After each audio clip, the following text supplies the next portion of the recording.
All right. Is that better? Okay, thank you. All right. Good afternoon, everybody. We've still got a few coming in, lagging a little bit behind, but to those of you who've joined us, we have over 90 registrations to this webinar. So we just keep getting bigger and bigger, and I'm really, really happy and delighted to welcome you all here today. And today we're going to be talking a little bit about social compliance. Now, whatever name you want to give it, social compliance, ethical sourcing, ethical trading, or sustainability, they're all these emerging trends that are arising in the world of work. So today we want to look at where these trends come from where they emanate. We want to look at social compliance and these notions of ethical sourcing, and talk about how they fit within the Modern Slavery Act and various other elements of those requirements. So we're going to look at assessing and addressing those risks, and I want to talk a little bit about the Fair Farms Training and Certification Program. All right, let's kick off, shall we? So what we're interested in is what are the drivers and the policy settings that are driving us toward these issues around social compliance in workplaces. Well, we know that in the global arena, that all of the drivers and the policy settings are around climate change, food security and human rights. And there's a move towards a measured sustainability in environmental, social and governance impact of your business. It's being driven by government policies and by supply chain stakeholders. Retailers, shareholders and consumers are becoming more and more interested in how their food is produced. So sustainability is the word, and sustainability reporting is about measuring and reporting on specific data and the elements of your sustainable practice. So that's the large kind of context in which we're operating. And when we talk about ESG in particular, you'll already be aware of most of this stuff, but the environmental part of the ESG looks at things like renewable fuels, greenhouse gases, energy, climate risk management, water management, recycling, and also emergency preparedness. You will have managed some of those systems and processes through various other programs, including, the Hort 360 programs, Fresh Care hubs, and the like. The areas that we're most interested in today are the social and governance areas. Those are relatively new, although we've been, dipping our toe in these waters for a couple of years through Fair Farms now. But the social elements look at health and safety for your workers, working conditions, benefits, employee benefits, diversity and inclusion within your workforce, human rights, and you'll be hearing more and more about that as time goes on, and also the business impact on local communities. When we look at governance, we're looking at things like board diversity and governance mechanisms. We're looking at ethical standards of how you run your business. We're looking at how you work with your stakeholders and also shareholders' rights and things like pay per performance. So the focus today is really on those social and governance, that is the SG part of ESG.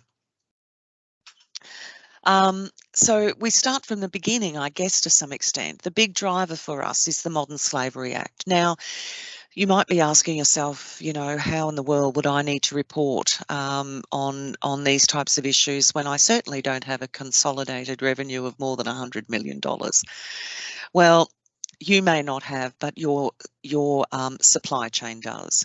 So the Modern Slavery Act came into force on the 1st of January in 2019, and it requires those businesses and entities that are based or operating in Australia to report annually on their risks of modern slavery in their operations, but also in their supply chains.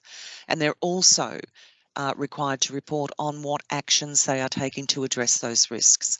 So the new part of this is now this positive duty to, to identify and address the risks within the supply chain.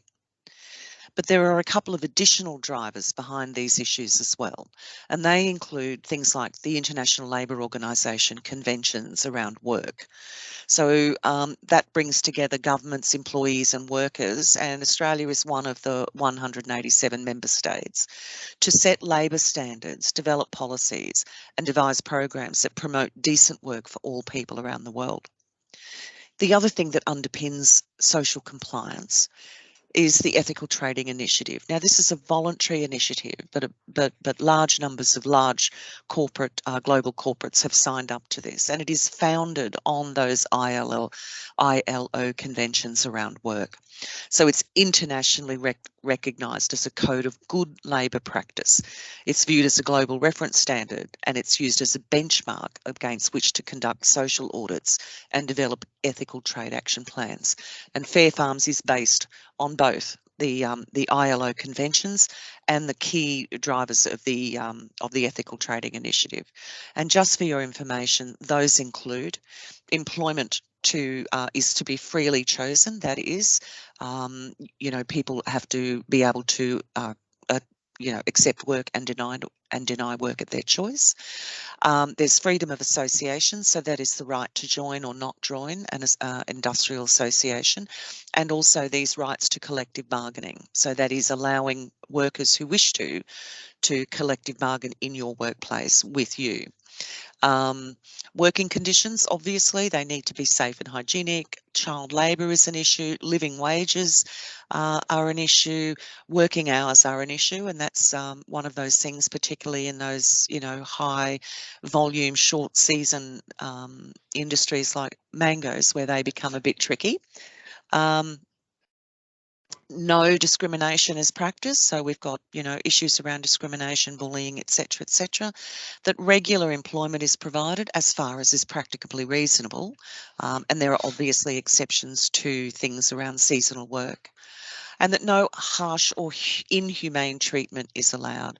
So that's the ETI base code, or the 9 key elements of the ETI base code, around which most of those compliance programs are based.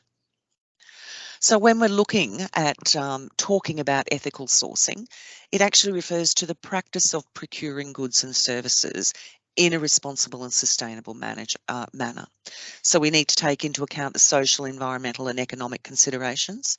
It involves considering the entire lifestyle of any given product, from raw material extraction to disposal, and ensuring that all the actors involved in the supply chain are treated fairly and responsibly. And you're beginning to see where this is leading us. Social compliance refers to the process of ensuring that a company, its operations and its supply chains are in compliance with labour, human rights and ethical standards. So it involves the implementation and maintenance of systems, policies and procedures to both monitor and evaluate the social and ethical conditions under which your products are made or produced, including working conditions, wages, hours of work, and of course, work health and safety. Sorry, bear with me. So what we know is that all of these responsibilities inevitably move down the supply chain. So in 2019, the clear focus of the Modern Slavery Act was broadened to include the responsibility of companies to identify and address those modern slavery risks in both their domestic and offshore operations, including their supply chains. It is clear that responsibility for these ethical and legal compliance matters is shifting further and further down the supply chain. We know that it sits with a group of tier 1 growers and possibly tier 2, and we expect it to be moving further down the supply chain in the near future. So the question is, what might modern slavery look like in an industry like horticulture? Well, It's hard to understand, I guess, when we're all sitting around employing our people, thinking we don't do this. Where our risks arise are because we often use third parties to provide the labour to pick our fruit and vegetables. So these are the kinds of things that we need to keep an eye out for. Human trafficking. So the act of transporting or coercing people in order to benefit from their work or service. It's usually in the form of forced labour, and even can lead to things like sexual exploitation. Forced labour, situations in which people are coerced to work through the use of violence or intimidation, or by more subtle means such as accumulated debt, retention of identity papers, or threats of denunciation to immigration authorities. So, growers who have ever said, if you don't do what I say, you won't get your second visa, those are the kinds of forced labour situations that we're talking about. And the other one, which is fairly common, is debt bondage. And that is where a victim is offered a job to pay off a debt. The wages paid are usually and often below the minimum wage or barely sufficient to pay that debt off. And often the trafficker adds more to that debt for items such as food and shelter. The debt continues to increase because of the expenses, but they can never afford to pay it off. So they end up being effectively enslaved. And so these are some of the things that we're looking at when we're looking at modern slavery in an Australian context. So who are the vulnerable? Well, occupations with low visibility or protection. We include in that, and certainly the Fair Work Ombudsman and the retailers and various others include in that, backpackers, international students, some palm workers, despite the heavy kind of enforcement around those conditions. Migrants, refugees and people seeking asylum, people who don't have the proper visas or the right to work will often be abused in this way. And that's why we look particularly at labour hire employees, and specifically in those states where there is no state licensing regime or a registration regime for those businesses, or where they don't do their own like staff shore certification, which is the certification body for labour hire, and obviously women and children. So these are clearly potentially vulnerable employees in our industry. Now, what are some of the indicators of modern slavery? And this is really important because these are the things that we need to be looking out for when we're working, especially with our third-party provided labour, so our labour hire workers perhaps. So evidence of a workplace being used for accommodation. Are people sleeping in tents in the fields or in sheds or things like that? Where workers are really distrustful of authorities. We've certainly heard years ago when there were a couple of raids up in the Lockyer Valley about people darting left, right and centre into the forest. It's not because they were necessarily not meant to be there. Every indication was that they were probably legal, but where they came from, people in black uniforms turning up in multiple black cars was a frightening prospect for them. If the workers are looking uneasy or unkempt or malnourished, do they look reasonably fed to do this type of work? Are there signs of psychological trauma? Are people really nervous or edgy around each other, around you, or around their bosses?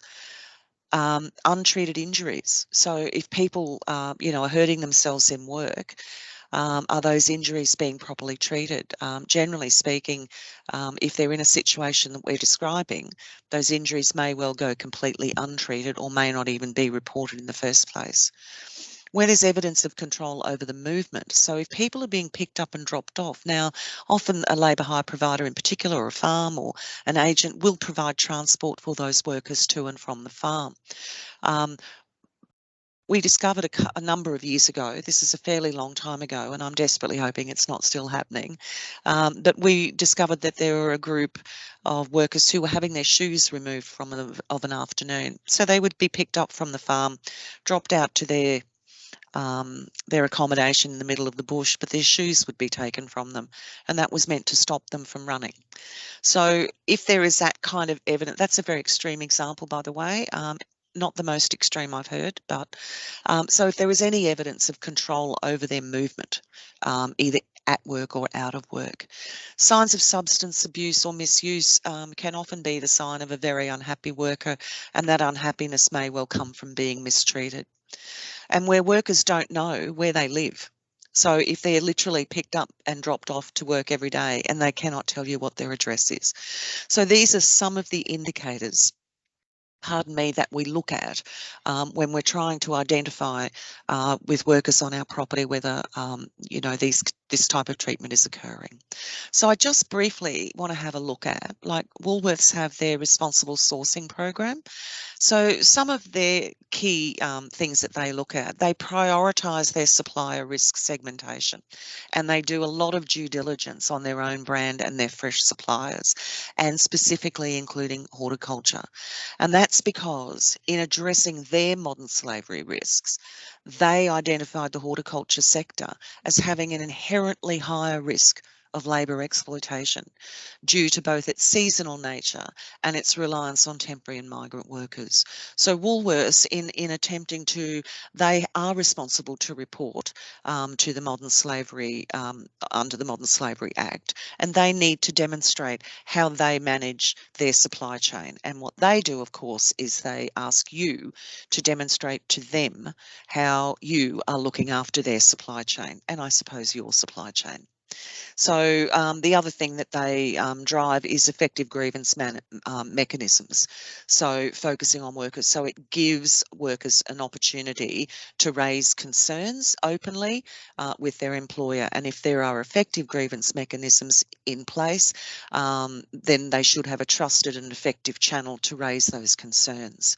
The statement, I put the link in there to Woolworths' responsible sourcing statement. It's not a long read, but it's a very good one, and it's worth having a look at what they're reporting on. But what you can see is that they, as either the top or the bottom of the supply chain, depending on which end of that triangle you're sitting, they pass those responsibilities down the supply chain to their agents, their markets, their growers. And if you did want to have a look at modern slavery statements, what we're seeing is that there are almost 2 million searches done on these modern slavery statements. It's important to understand that people are looking at them. Markets are looking at them, consumers are looking at them, various stakeholders are looking at them. These are becoming very, very important documents. So we've told you where we're at and what the context is. So do we see ethical sourcing certification? Is it just another compliance cost? Is it something that you only need if something is, if you're driven to have it by retailers or somebody else in the supply chain? We actually consider it here at Fair Farms. We think it's an essential tool to address and mitigate those risks associated with the management of people. We don't see it as an add-on or a perhaps or a maybe. We actually see it as a really vital element to ongoing both sustainability and success of the horticulture industry. We'll all have memories of the 2018 Harvest Trail report where the Fair Work Ombudsman went around the country. We'll all have bad memories of the, vast amount of negative media that we received as a result of those reports. And it's really important that we stand up and demonstrate to our stakeholders and our supply chain that we take this matter very seriously. So we're saying it is a tool and it's used to address and mitigate those risks. And the management of people is often the most difficult thing you can do on a farm. So the reality check is, when did you last conduct your last social compliance health check? Now, you may not have done it at all, but we're going to be urging you to do it. You need to be looking at your systems and your policies and your procedures to monitor and evaluate pardon me, the social and ethical conditions under which your products are produced, including working conditions, wages, hours of work, health and safety, policy statements around, discrimination, codes of conduct, and how you verbally and visually represent yourself as an ethical business. And we want you to think about whether, if you got an unannounced visit by the Fair Work Ombudsman tomorrow morning, are your systems adequate to address those questions? We never know what they're going to ask, and they will ask for things from 6 months ago, 2 years ago, and yesterday. They will be looking at things that you might not even think you need to have. So the question is, are you really, really compliant? And the review is the best place to start. So obviously we do this in the context of our Fair Farms program. We're really, really proud of this program. It's Australian based. It's developed by Australian growers and industry experts and unions and auditing bodies to provide a really targeted, tailored social compliance certification and training program for Australian growers. It's supported by the government. We're funded through the Department of Agriculture, Water and the Environment. We're supported fully by the National Farmers Federation, the Horticulture Council, AusVeg and Fresh Markets Australia. And in case you were wondering, everybody accepts and acknowledges that Fair Farms is a good compliance program to demonstrate your compliance. So that includes all the major players in that space. Now, when we think about the competition or we think about other programs that are available, the most obvious one for us is SEDEX, and we don't really mind which program you're with, but we do want to highlight the differences. And I guess from a Fair Farms perspective, it's an industry-driven, retailer-supported program. So it is designed for growers, not for retailers, whereas SEDEX is actually a retailer-driven program. And that means that it doesn't provide certification, but it's a platform for data exchange. The grower receives Fair Farm certification demonstrating compliance through the Fair Farm standard. So those standards have been written in line with, excuse me, the Fair Work Act, the Work Health and Safety Acts, the various states, as well as the Harmonised National Act, as well as ILO, ETI, and those kind of social compliance standards. So that is where the Fair Farm standard is based. We benchmark it, as we said, against the laws and industry awards and practices. So there is just one standard for all of hort. The SMETA, which is the SEDEX product, is based on several different global labour standards, but it is also used to assess the production of things from baby clothes to wheelbarrows. So whereas Fair Farms is horticulture focused, we only deal, with horticultural growing industries. SMETA is actually used for a whole range of other things, and necessarily because of that needs to be slightly broader. So the process involves our online self-assessment, and that is the starting point for Fair Farms. Whereas with SEDEX you have the SAQ, which is a self-assessment questionnaire, a similar kind of approach, except that it is entirely up to you to enter that information.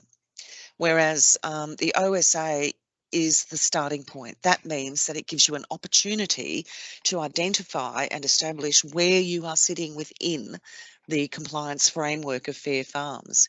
It will then deliver for you a training report. So if there are areas in which you're not quite up to speed, then it will tell you where those areas are. It will tell you what you need to do, and then it will lead you to the online training modules which are available at a very reasonable price. And they will then tell you how to fill those gaps that you've had.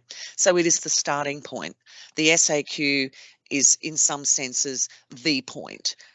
You can put in there pretty much anything you like, and unless the retailer requires you to be audited, that is where that self-assessment sits. For Fair Farms, it's a 3 to 4 stage process, a 3-stage process.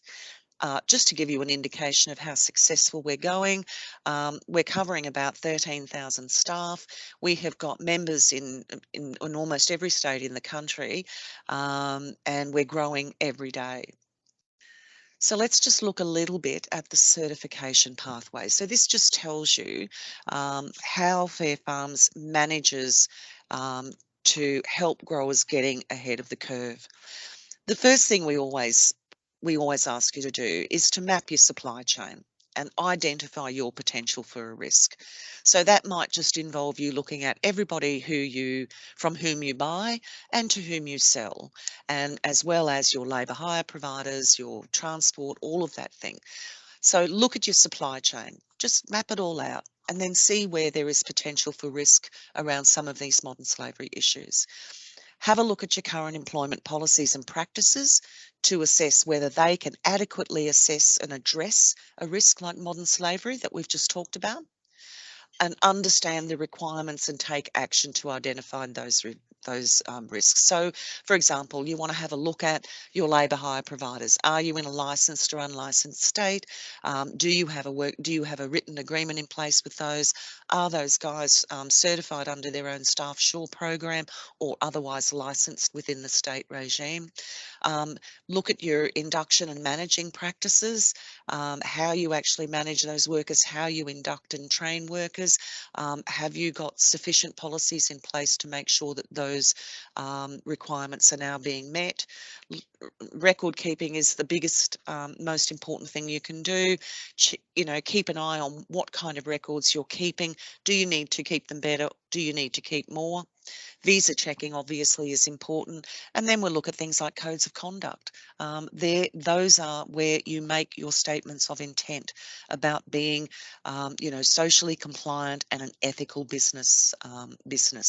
So take action to identify your supply chain and those risks, and this just gets you a little bit ahead of the curve so that you can demonstrate the compliance, not should the need arise, but when the need arises. Sorry. Okay, why would we certify? Well, up to this point, certification had largely been driven by retailers. And I guess that will continue to be the case as they have already declared their intention to require more and more proof from their suppliers, from their growers, that they are doing the right thing and that they are able to then report on their supply chain to the under the Modern Slavery Act. So the Fair Farms program provides a clear pathway to third-party independent audit and certification.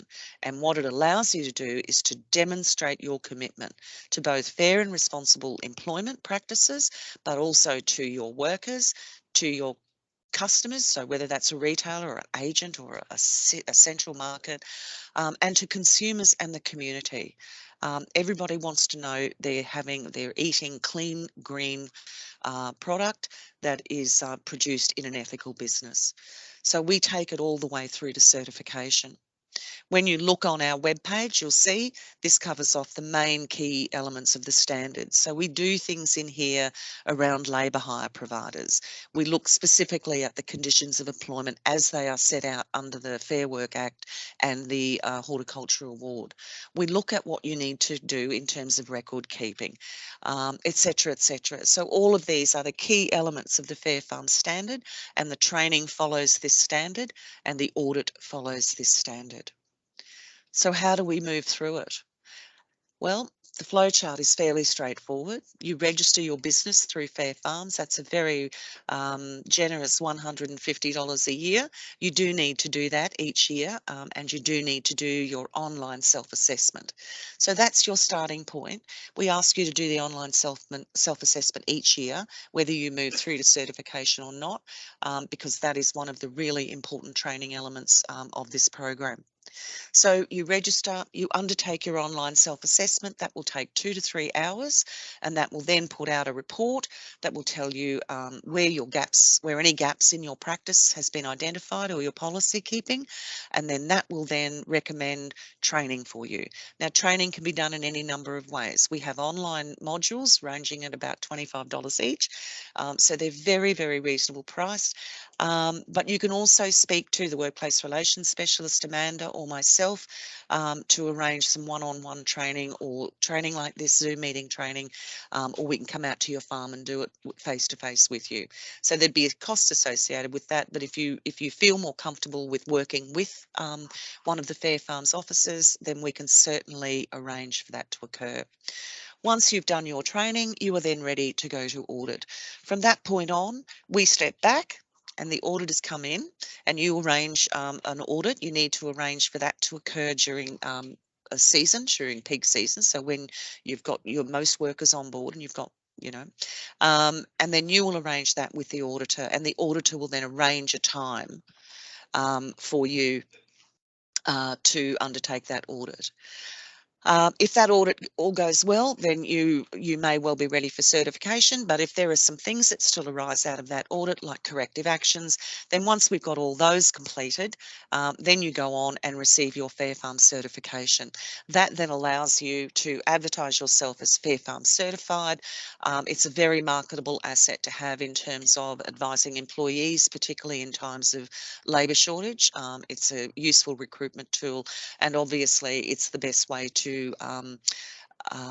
to advise your customers, that you have been through this process and you are fully compliant, fully third-party audited, and fully certified. You then you can go for a re-audit over either a 1 year, 2 year, or 3 year period. So that's the other beautiful thing about the program, is if you really are on the ball and you've managed to get a clean audit, you may not need to go through that process for another 3 years. And who doesn't think that's good news? So when we talk a little bit in detail about this, as we said, the OSA, it's the first step to test how compliant your current employment practices are. So that's completing the OSA. It's a set of questions, just about 200 of them, benchmarked against the Fair Farm Standard, which, as I said, are underpinned by the Fair Work Act, the Horticultural Award, and the various legislation around social compliance, including ILO and ETI. Fair Farms training is designed to assist you with fully understanding and meeting your obligations. We are not a ticker box trainer.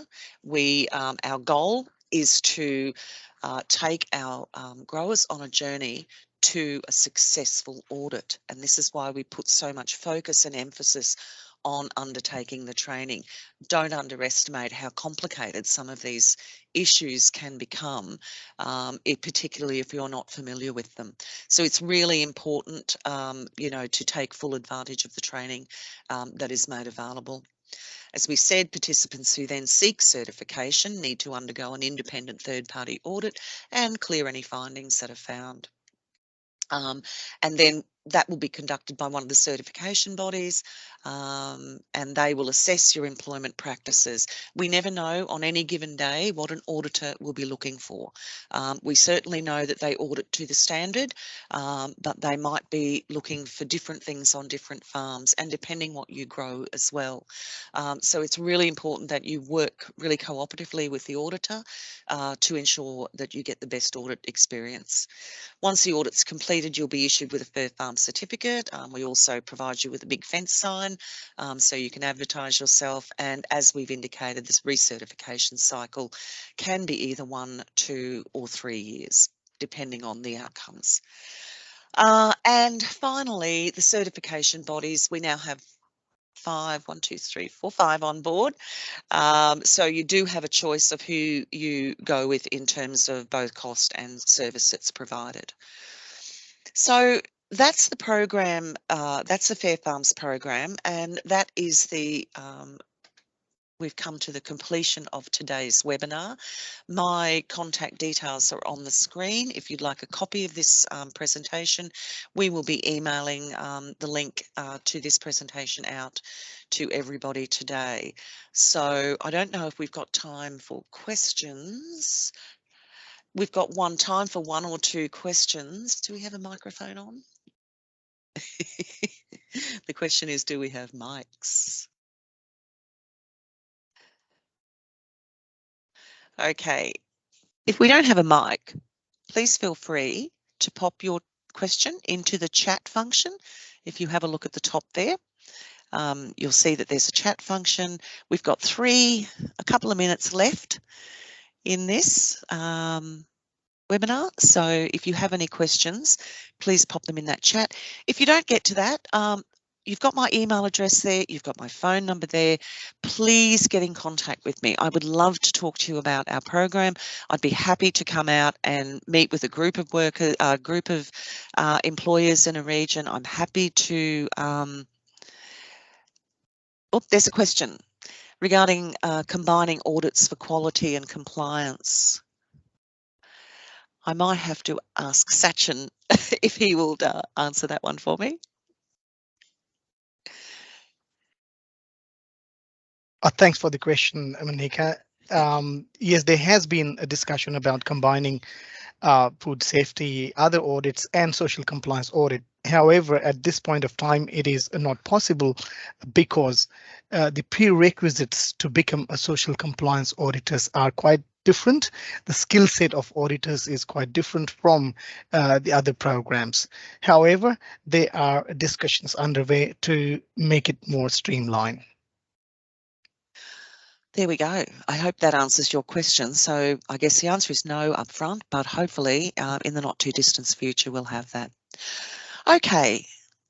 I don't think we have any more questions for now, but certainly if you do, please feel free, as I said, to email or phone me. Thank you so much again for joining us today. We're always really happy to have you on board. And yes, we will get our link to this webinar back out again. And good luck with everything. Have a great season, and we'll see you. The next webinar will be the last Wednesday in March. I can't tell you that date. I'm not looking at a calendar, but keep an eye on your email and we'll let you know when that's on. Thank you again, and goodbye.